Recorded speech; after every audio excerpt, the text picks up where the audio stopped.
Добрый день, мои дорогие друзья! Вы на канале «Астрология доступна каждому». Меня зовут Оксана Семенович, я автор, ведущий этого канала и ведический астролог. И тема нашего с вами сегодняшнего видео – это прогноз на июль 2025 года для восходящих козерогов. Мои дорогие друзья, если вы смотрите прогнозы на этом канале в первый раз, то я прошу вас обратить внимание на то, что я ведический астролог, и все прогнозы здесь публикую по ведической астрологии, а не по месяцу рождения. И для того, чтобы вы могли смотреть правильный прогноз, и чтобы он у вас работал, я вам рекомендую построить свой гороскоп в ведическом стиле и узнать свой восходящий знак. Как это сделать, я рассказывала в видеоинструкции, которая у вас сейчас появится по ссылке в правом верхнем углу. И ссылка на эту видеоинструкцию будет также в описании, в комментариях к этому видео. И в описании, в комментариях к этому видео будет ссылка на мой сайт, где можно записаться на курс по ведической астрологии, либо на личную консультацию.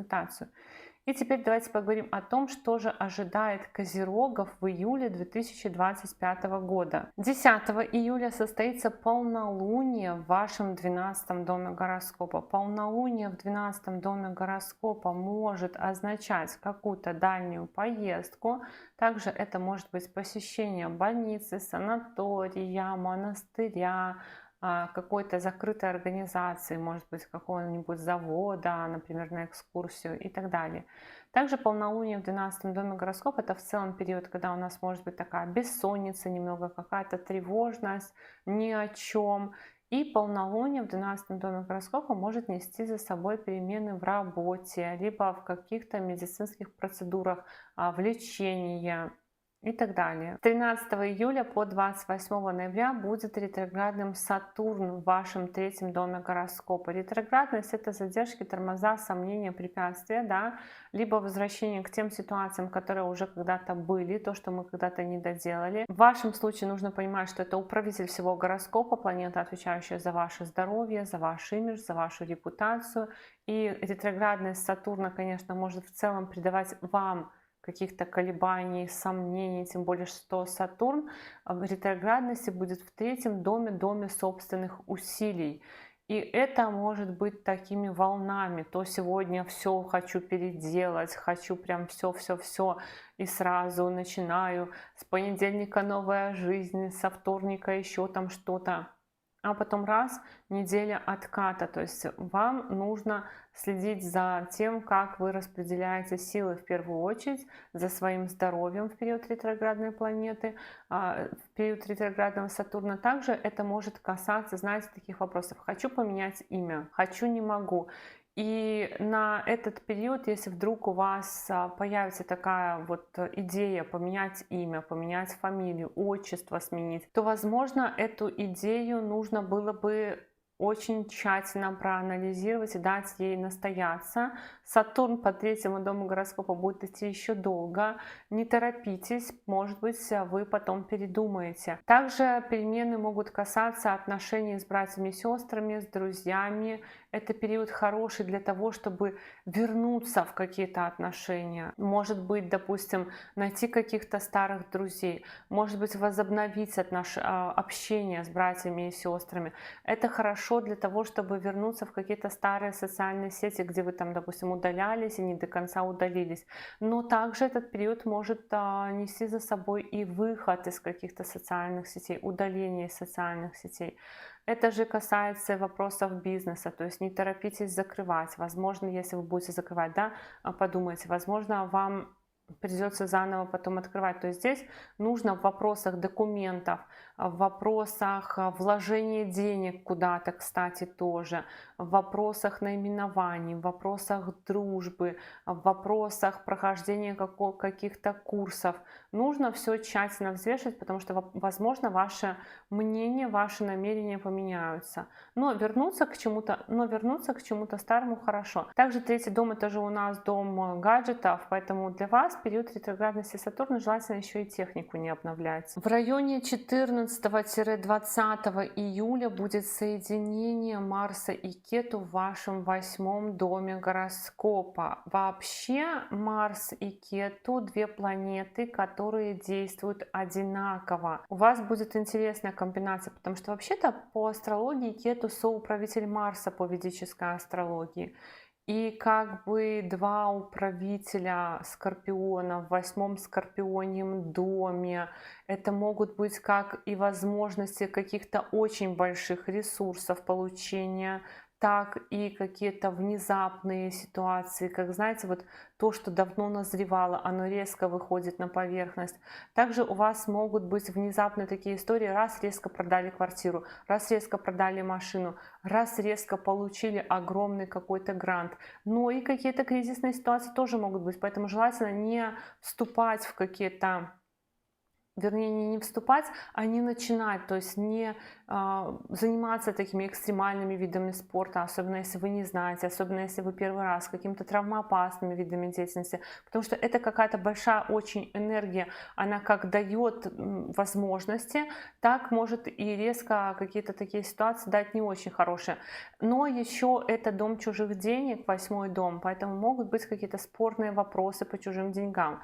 У кого-то из козерогов это, кстати, будут вопросы наследства и налогов. С 16 июля по 16 августа в вашем 7-м доме гороскопа будет находиться Солнце. 7-й дом — дом партнерства, дом команды, дом брака и личной жизни, дом коллег по работе. И Солнце в 7-м доме гороскопа может прояснить какие-то вопросы, касающиеся отношений, любит, не любит или еще что-нибудь такое. А также, может быть, вопросы, касающиеся в целом команды, либо вашего партнера, не обязательно касающиеся там любит, не любит, а что-нибудь, в общем, станет, допустим, известно. Может, партнер там ваш что-то ждет, какие-то события. Может быть, немножко в этот период повышается статус партнера, либо меняется у него статус. Также транзит Солнца по 8-му дому гороскопа может внести и какие-то тайны в отношения, либо они станут известны. То есть они, может быть, уже и были тайны какие-то, и в этот период они как-то откроются. Может быть, ваш партнер очень много денег на себя в этот период потратит.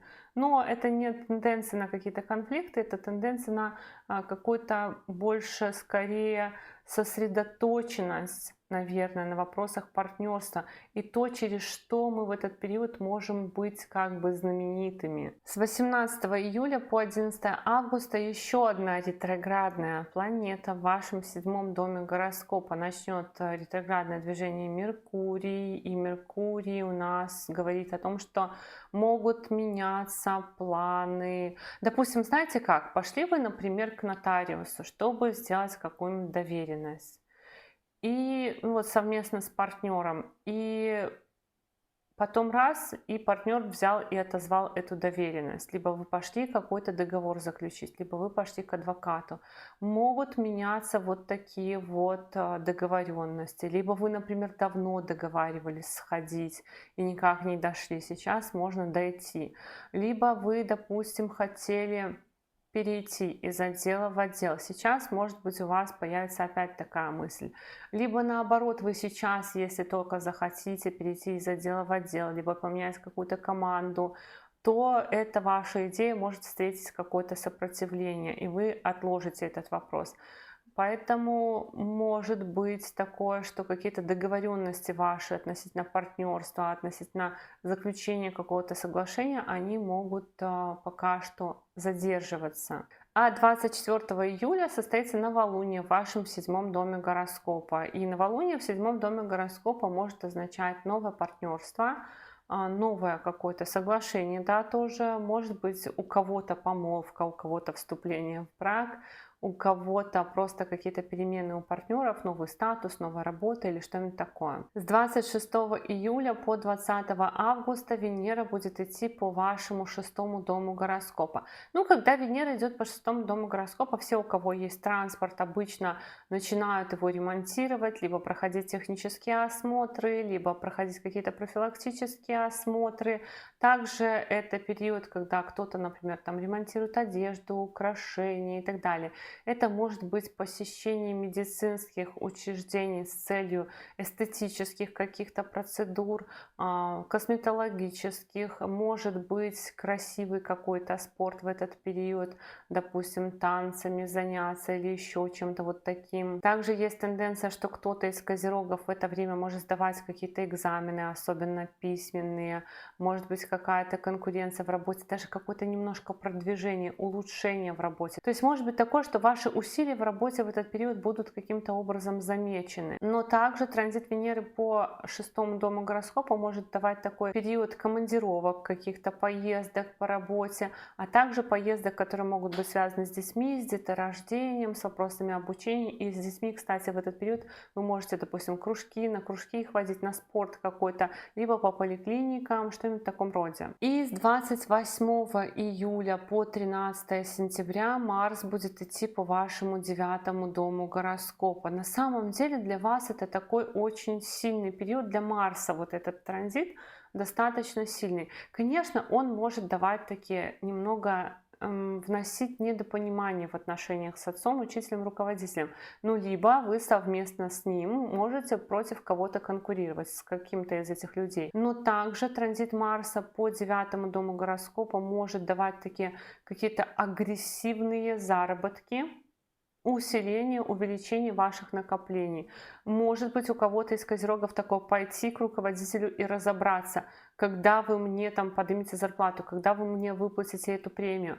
А есть тенденция на то, что вы можете по вопросам недвижимости, по вопросам транспорта обращаться в какие-то государственные органы, начинать какие-то процедуры. У кого-то из козерогов этот период может быть зарубежного путешествия такого, какого-то, ну вот именно путешествия, да. Также в этот период у вас могут меняться какие-то мировоззренческие вопросы в вашей жизни, то есть где-то может быть религиозного характера, где-то может быть ваше сознание поменяется что-то, вы так к этому относились, потом начинаете так к этому относиться. Но в целом я бы сказала, что транзит Марса такой все равно, он, конечно, идет по 9-му дому удачи, и вот где-то, может быть, вы будете думать, что вот мне удача улыбнется, и можете, допустим, даже где-то рисковать, но я бы не рекомендовала. Здесь как бы над удачей нужно работать, здесь нужно выстраивать отношения с отцом, учителем, руководителем. То есть это не в легкости вот сейчас все, но у вас может быть такие какие-то масштабные действия. Что-то вы будете делать на масштаб, на то, чтобы какие-то глобальные, может быть, задумки свои реализовать. Вот что-то такое. Итак, мои дорогие друзья, такой у нас с вами был прогноз на июль 2025 года для восходящих козерогов. Я благодарю вас за поддержку этого канала в виде ваших лайков, комментариев и обратной связи. Но если вы еще не подписаны на этот канал, то, конечно же, приглашаю вас подписываться. И до новых встреч. Пока-пока.